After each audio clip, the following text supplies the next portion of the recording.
What if I told you that you can automate your automation rules creation, enforce data validation, and execute everything using AI either manually or just with your voice?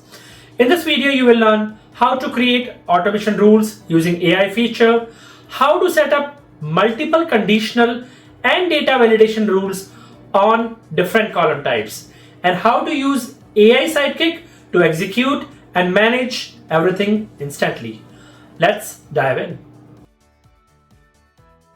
Data validation rules ensure that the data entered into a board follows specific conditions before it can be saved or updated. Validation rules ensure cleaner data by blocking incorrect data inputs, mandating essential fields, standardizing formats, and improving reporting reliability. Starting with conditional rules. These are the rules that apply only when certain conditions are met. Let's implement a conditional rule on the status column, where the status is determined by the manager's approval column's value, which is driven by an automation rule. Let's create an automation rule to set the manager's approval column to pending whenever an item's priority is set to critical. In addition to manual creation, you can now use the AI feature on the automation screen to create rules. Click Start in the AI window and type Set Manager's Approval to Pending if priority is critical to create the rule. Click Generate button. AI generates the base rule from your text, allowing you to customize columns and statuses as needed. Set the values as shown and click on Create Automation. Once the rule is created, navigate back to the board screen.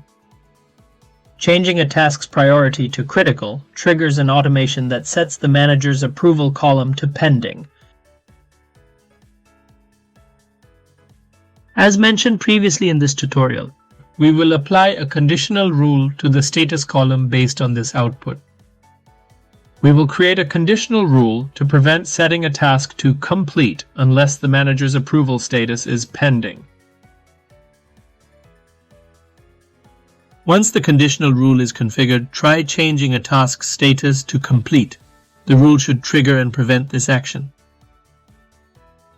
Next is validation rules.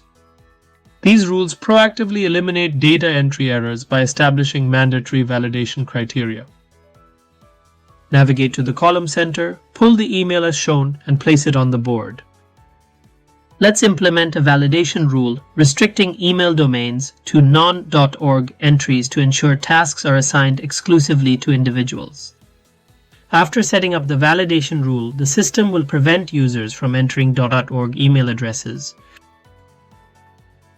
Enter a .org email address and press Enter or Tab. It will display the error message, "Email can't contain .org." Likewise, you can configure a validation rule for the numeric columns to ensure the budget exceeds $100 as shown. Inputting a smaller value will trigger an invalid input error. A validation rule ensures the budget column is greater than $100. Most column types are limited to a single validation or conditional formatting rule. However, the status and drop-down columns support enhanced flexibility.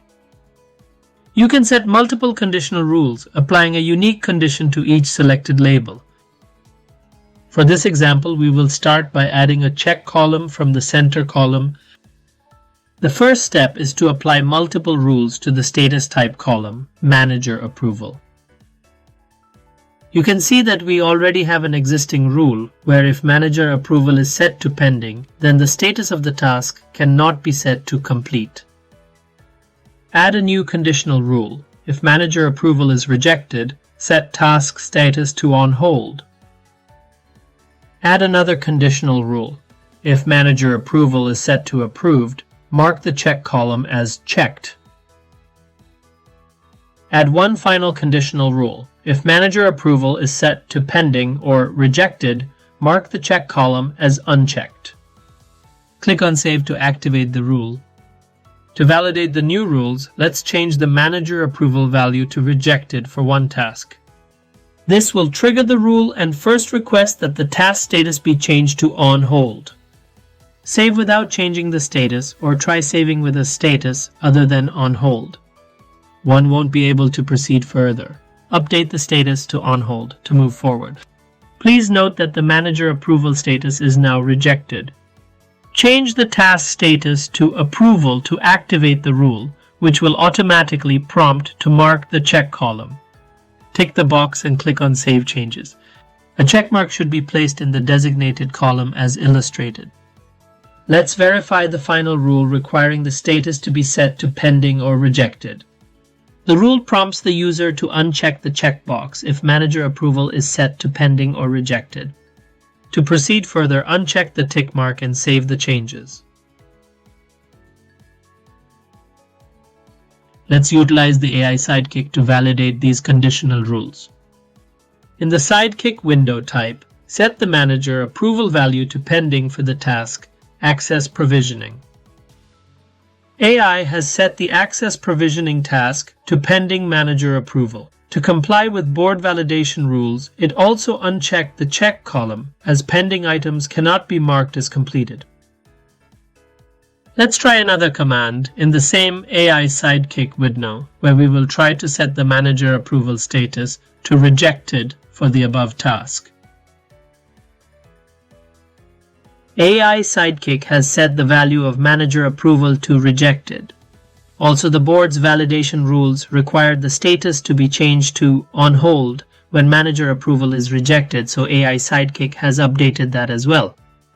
Enter one more prompt in the Sidekick window. Change the manager approval status back to approved. Manager approval changed back to approved for access provisioning. The check column has also been checked to meet the board's validation requirements. You are now ready to establish validation rules for your board. Check out @the leadership lanes for additional content on monday.com and other project management tools.